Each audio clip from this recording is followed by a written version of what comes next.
Once upon a time, the Miami Dolphins were viewed as having one of the top offenses in the entire National Football League.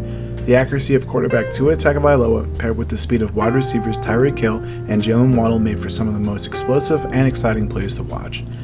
Fast forward to 2025, this team seems to be a shell of itself, and the days of scoring 70 points in a game seems to be a thing of the past. In today's video, we will gauge to see if this team can return to being competitive. First, I will mention some key takeaways from last season. Next, I will dive into the moves made in the offseason via free agency and the draft. Lastly, I will give my 2025 season outlook and give my prediction on this Dolphins team. Let's get right into it. The 2024 Miami Dolphins finished the season with an 8-9 record. The Dolphins were surprisingly fighting for a playoff spot in Week 18, but ultimately came up short. This is the first time this team has finished with a negative record and missed the playoffs in the Mike McDaniel era. There are a couple different reasons why this team underperformed in 2024. Mostly all their issues came from on the field, but there were some off-the-field distractions as well. The most glaring issue for the Dolphins last season is pretty obvious. Quarterback Tua Tagovailoa missed a bunch of games due to injury. In Week 2 against the Bills, Tua suffered yet another concussion because he took the phrase "use your head" a little too seriously. He also missed the final 2 games of the season with a lingering hip injury. In the 6 games he missed, the Dolphins sustained a 2-4 record. Looking at the 6 games missed, there is great reason to believe the Dolphins would have made the playoffs if Tua was healthy. The team dropped games to the Seattle Seahawks, the Tennessee Titans led by Mason Rudolph, the Indianapolis Colts, and the New York Jets in the season finale. I believe this Dolphins team would have won at least 2 out of those 4 games if Tua was healthy. However, that was not the case.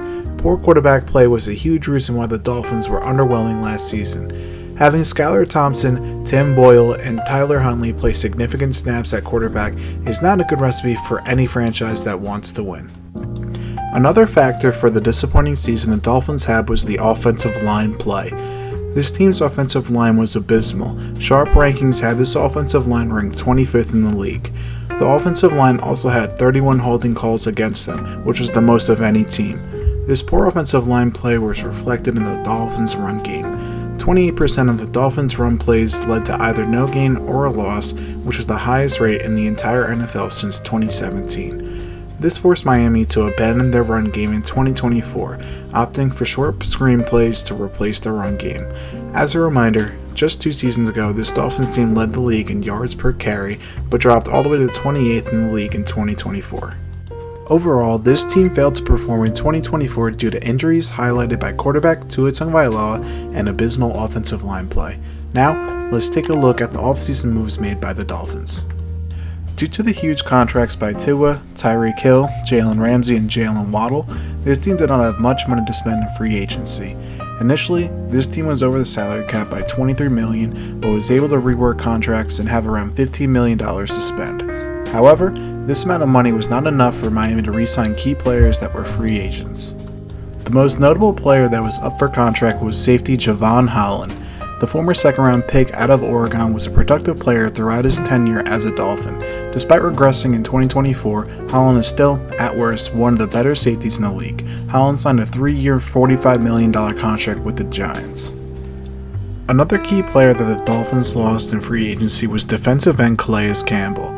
Campbell was surprisingly productive in his lone year with the Dolphins and paired well with Zach Sealer on the defensive line. Campbell signed a 1-year deal with the Cardinals where he started his career.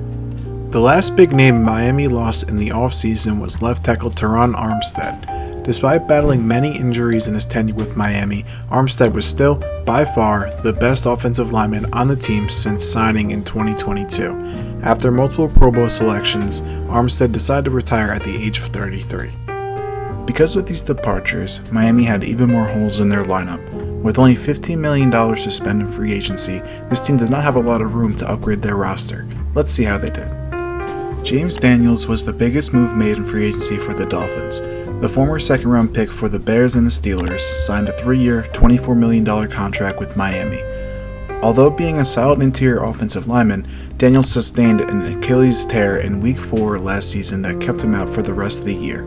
He's coming off a serious injury, however the Dolphins hope he can be a key contributor for this offensive line next season.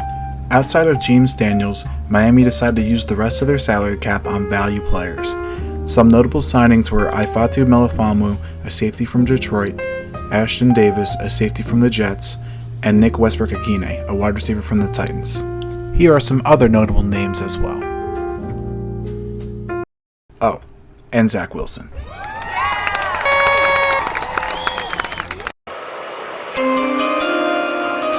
With the 13th pick in the 2025 NFL Draft, the Miami Dolphins select Kenneth Grant, defensive tackle, Michigan. Moving on to the 2025 NFL Draft, Miami spent their first rounder on defensive tackle Kenneth Grant out of Michigan. Due to the hole left by Calais Campbell leaving in free agency, Grant is expected to slot into the starting lineup and be an instant producer for his rookie season. Next, Miami traded up to the 37th pick to select offensive guard Jonah Savaganea? Hold on.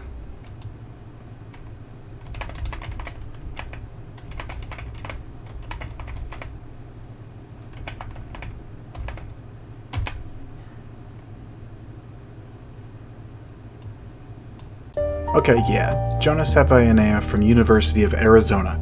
This was a necessary trade for Miami since all the offensive lineman prospects in this range would have been taken ahead of their initial pick at 48. The rest of the Dolphins' picks were in rounds 5 through 7, where they grabbed a handful of players. These players include Jordan Phillips, Jason Marshall Jr., Dante Trader, Ollie Gordon III, and Quinn Ewers. After discussing the moves made in free agency and the draft, let's look at the Dolphins' 2025 season outlook and give a prediction for their upcoming season. The 2025 Miami Dolphins, in my eyes, are playoff hopefuls. I think with their current roster and situation, their ceiling is sneaking into a wildcard spot in the AFC. This roster does have talented players, however there are too many holes to be a serious contender next season. Don't get me wrong, there are positives to this roster. One big positive for this team are the offensive weapons. When Tua is healthy, I think he is a good starter in the NFL. I still believe in the wide receiver duo of Tyreek Hill and Jalen Waddle, although they did have a down year in 2024. I also believe Devon Achane is an extremely versatile running back who has the ceiling of being a top running back in the league. I'm also a fan of tight end Jonnu Smith, who had the best statistical season of his career last year, but has been mentioned in trade rumors as of lately. Another highlight for this team is their defensive line. Chop Robinson, who was selected for the defensive all-rookie team, had 6 sacks last season and is poised to make a second-year jump in production. Jalen Phillips and Bradley Chubb are both extremely talented, but both need to prove they can stay healthy throughout a season. Phillips suffered an Achilles tear back in November 2023 and then partially tore his ACL in September 2024. Bradley Chubb tore his ACL, meniscus, and patellar tendon on New Year's Eve in 2023 that forced him to miss the entire 2024 season. This trio can be a threatening pass rush for any team to handle in 2025. The Dolphins also spent their 13th overall pick on defensive tackle Kenneth Grant to pair with the underrated Zach Sealer, who had back-to-back 10-sack seasons with the Fins. Now, let's get into some of the glaring weaknesses for this roster. I think the biggest issue for the Dolphins is their secondary.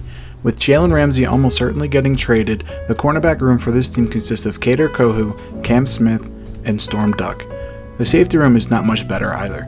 The signings of Ifeatu Melifonwu and Ashton Davis are normally depth signings, but the Dolphins signed them to be starters. This secondary will be as productive as Chick-fil-A on a Sunday, and barring any roster moves, will be one of the worst units in the NFL. There are some interesting veteran cornerbacks that are still on the market, most notably former Green Bay Packer Jair Alexander, who can come in and greatly help the secondary for the upcoming season. However, that's just a hypothetical.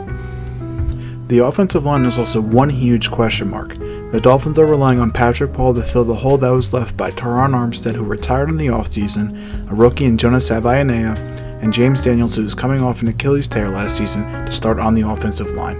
There is a world where all 3 players are solid starters, but I am reluctant to believe so at this point. We also can't forget about their leader, Tua Tagovailoa, and his inability to remain healthy. He has only played a full season once in his 5-year career. With that track record, it is hard to believe Tua will stay healthy for all 17 games next season. On the other hand, he did lead the league in passing yards in the lone season he did play all 17 games. I believe he is talented and vastly improves this roster when he is playing, but being on the sidelines is not going to help this team. Overall, I think this season will be the start of a new chapter for the Dolphins. The moves made to make this roster competitive in 2022, like trading for Tyreek Hill, Bradley Chubb, and Jalen Ramsey, were fun for a little while, but ultimately not worth it. I think 2025 will be the year this team lets go of their aging stars and opt for a rebuild towards the future. My prediction for the Dolphins this season is 7-10, and players like Tyreek Hill and Bradley Chubb will be cut at the end of the season. If my prediction is accurate, I think Coach McDaniel's time in Miami will also be coming to an end, with Tua possibly being traded or released in the near future. That's all I have for you guys today. I hope you have a good day.